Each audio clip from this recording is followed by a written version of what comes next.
So this last Thursday they showed us how the level design works in Star Citizen. It is a lot more complex than meets the eye. The world and all of its elements working together. Hangars, elevators, trams, items which we have, items which we can interact with. How system understands certain items in the world as well. What can be considered cover? What are unlocked doors and what are locked doors? And all of that in the environment we are in. The world layout, the lighting, everything that belongs into the level design. I understand this can sound boring for plenty of the players because we are talking about the system and not any news regarding the game. We're just talking about how it all is put together. For example, in a scenario that we are in a bunker. Let's say we are there to get some boxes or something like that. We are to interact with an element. We are to go inside the bunker. The bunker has a lot of different areas for cover. It has NPCs. It has all sorts of things. And inside the bunker, we need to consider items that we can consider cover. We need to consider that there is lighting in these bunkers and that it is controlled lighting. It is not just purely illuminated. There are light sources. We need to consider that it is not utter darkness, that there needs to be a light so you could see, so you could understand and view objects and items. Now let's say we have killed some NPCs, we move deeper into the bunker, we got the notepad or the keypad from one of the NPCs, and now we need to put in a code to eject the box. That's how different items can interact in this world. We take an item, or we don't even need to take it, we just need the code from it. And we put it into the terminal. The terminal dispatches the box we will take to our ship, and then we can deliver it to another location. Level design is not also fixed on a straightforward approach.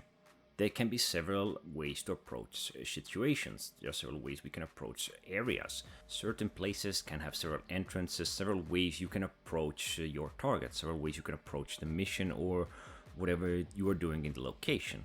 There's also clustering items like buildings and things around them.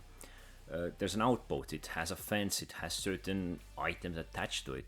The way it is brought into the verse, it has more connected to it than just a frame. There's also the scale, how big and large things are. From ships to buildings, cities, transitions between them that we can acknowledge. If we are 200 kilometers away from a space station, we see it as a small pebble.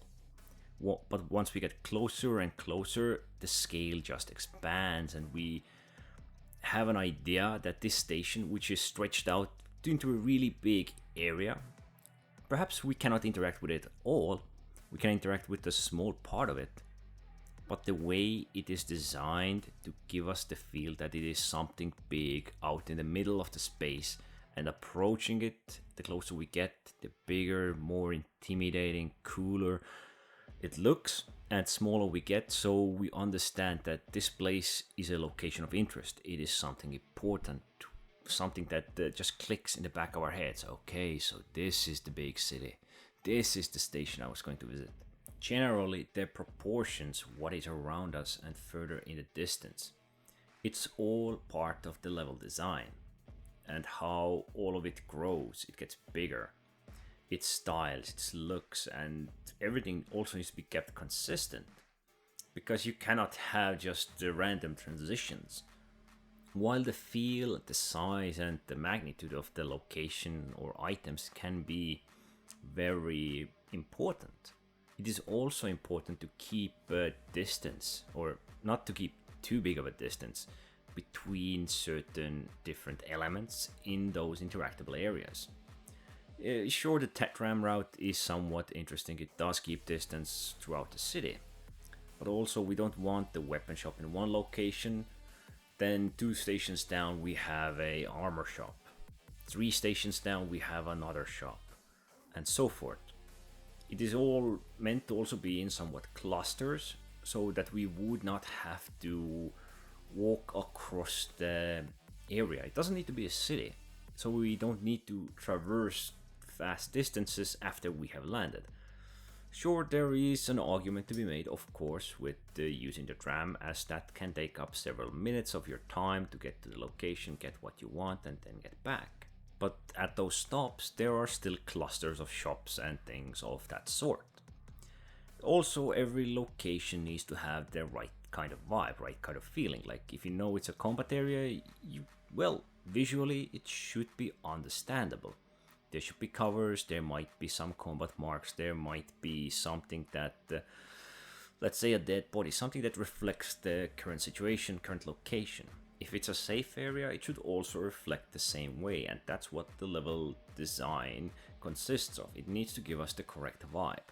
Balancing gameplay with visuals and level design is the core of all of it. If you just fill a location with random items and things like that, it won't be appealing to anyone. You will not understand what is the vibe of the location. You will not understand if it's a safe area, cold area, hard area, and it will just make it look as if it's been put together ASAP with little regard. But all of these big cities like Hurston, Microtech, Crusader, each of them have their own different vibe, different styles, and that is what the level design is perfect at. And that is, I think, really well done across Star Citizen. If we go to a orbiting stations, yeah, those are all generic. But all of these other locations, which are down on the ground, in the forest like a shipwreck, it's all very befitting to that location. This of course does not mean there are no copy-paste scenarios, because we can see it in the bunkers, we can see it in the mining stations. Those are pretty much one for one, just layout being slightly different. But they have definitely succeeded in the level design in this game.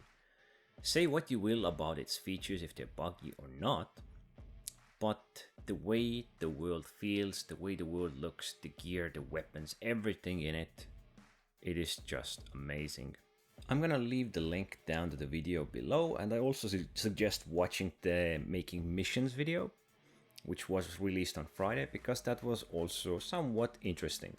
Now it's all very technical mostly, but it's a fun watch if you're into that kind of stuff.